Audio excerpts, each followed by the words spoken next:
Nombor 1. Dalam episod 4, Bula dan Billy dilihat menonton rancangan kartun Detektif Conan yang merupakan bayangan anime Detektif Conan daripada dunia kita yang sebenar. Dalam siri Boboiboy yang berlaku berpuluh tahun kemudian selepas cerita Mekamato, nampaknya kartun Detektif Conan masih lagi bersiaran dalam Boboiboy musim 3.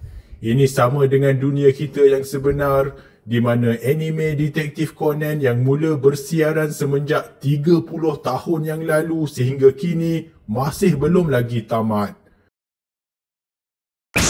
Nombor 2.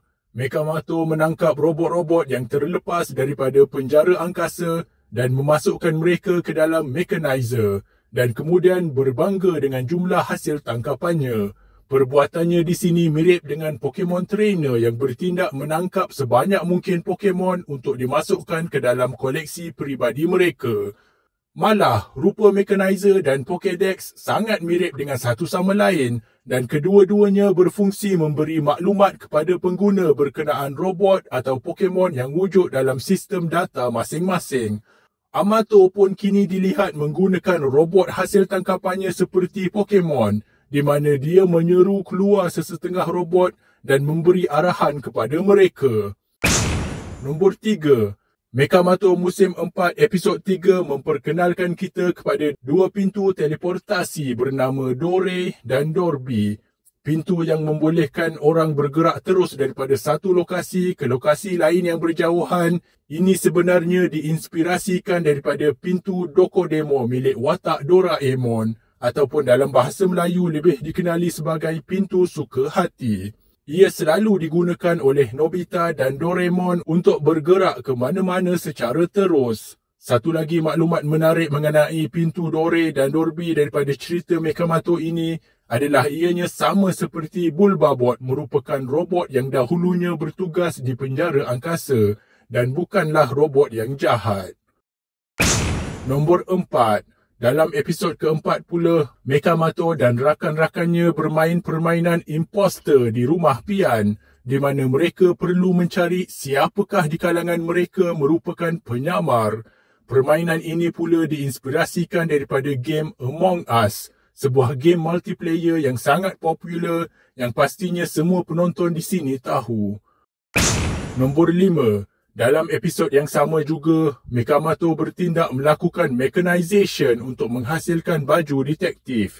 Ini merupakan julung kali di mana perbuatan mechanizenya langsung tidak mempunyai apa-apa fungsi melainkan untuk rupa estetik sahaja, hanya untuk kelihatan cool tanpa apa-apa kelebihan lain. Tapi sekurang-kurangnya dengan berpakaian sebegini, Mekamato memberikan kita vibe detektif yang hebat seperti Conan ataupun Sherlock Holmes.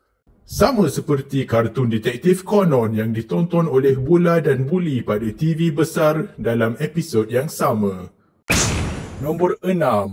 Dalam episod kedua Mekamato musim 4, Mekabot dijangkiti memorinovirus yang pada peringkat akhirnya menyebabkan Mekabot hilang ingatan sepenuhnya dan kembali ke factory settings asal. Yang menariknya, rupa-rupanya Mekabot asalnya seorang robot yang sopan santun, sama seperti mod sopan yang selalu diaktifkan menggunakan mechanizer. Nampaknya power sfera ini dipengaruhi banyak unsur-unsur negatif sepanjang hayatnya sehingga selalu berkelakuan kasar dan nakal.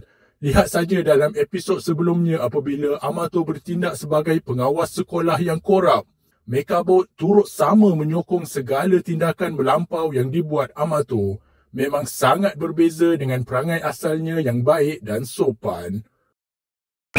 Nombor 7.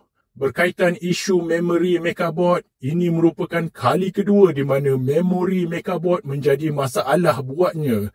Dalam movie pertama Mekamato, memori pahit di mana Tuan Lama Mekabot dikalahkan dan dibunuh oleh Grakakus menyebabkan Mekabot mengalami mental trauma dan ketakutan apabila berhadapan dengan penjahat tersebut sekali lagi.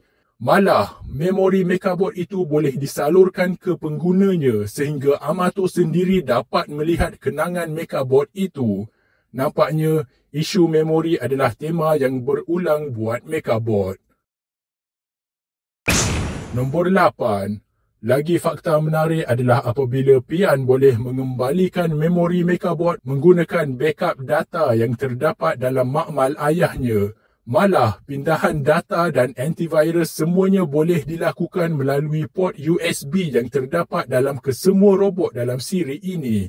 Ini menunjukkan bahawa kesemua robot-robot hebat ini, termasuk Power Sphera, semuanya terdedah kepada godaman dan kawalan digital yang boleh dibuat oleh sesiapa sahaja yang mahir dalam bidang ini. Sekuat mana pun robot-robot ini, semuanya boleh dikalahkan dengan mudah menggunakan virus digital. Lihat saja bagaimana sebelum ini si alien cacik yang kecil pun boleh berbuat sedemikian terhadap robot-robot ini, menggodam dan mengawal mereka menggunakan virus. Kelemahan mereka terlalu besar.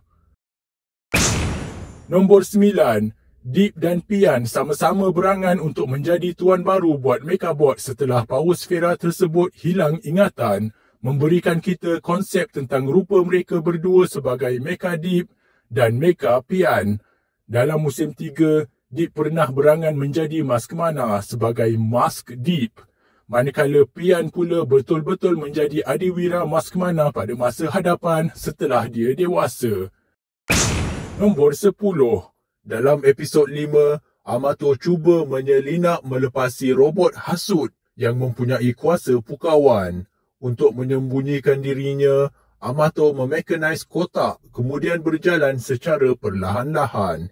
Ini bersamaan dengan perbuatan watak Snake daripada Metal Gear Solid yang selalu cuba melintas kawalan musuh-musuhnya dengan bersembunyi menggunakan kotak.